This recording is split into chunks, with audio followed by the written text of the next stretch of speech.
ఇప్పుడు ఒక యాక్సిడెంట్ జరిగింది. అవునండి. ఒక 1000 మంది చనిపోయారనుకోండి. అవునండి. వాళ్ళందరి జాతకం ఒకలాగానే ఉంటదా గురుగారు? ఖచ్చితంగా ఎందుకుంటదండి? ఒక క్షణంలో లక్షల మంది పుట్టుతున్నప్పుడు, ఆ!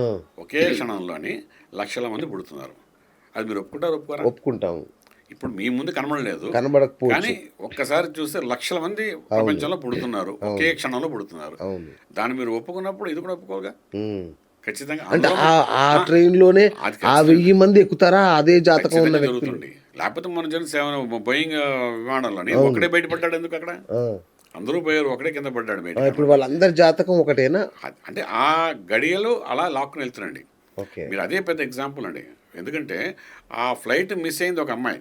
అవును. పరిగెట్టి పరిగెట్టి వెళ్ళిపోతానంటే గేట్ దగ్గర ఆపేశారు. అవును. బలవంతంగా ఆపేశారు. ఎందుకంటే అవును. లండన్ వెళ్ళాలి కదా ఫ్లైట్. అవును. అవును. బలవంతంగా ఆపేస్తే ఇప్పుడు ఆ అమ్మాయి బయట ఉండిపోయి చాలాసేపు ఏడ్చింది. అవును. బయటికి వెళ్ళి ఇలాగ వస్తున్నది ఆ అమ్మాయి ఆ ఫ్లైట్ అలా పడిపోవడం ఆ అమ్మాయి చూసింది. అవును. మరి ఎంత అదృష్టం చూడండి ఆ అమ్మాయికి. అవును. అలాగే ఫ్లైట్‌లో ఉండి కూడా ఒక వ్యక్తి అన్నదమ్ముడు.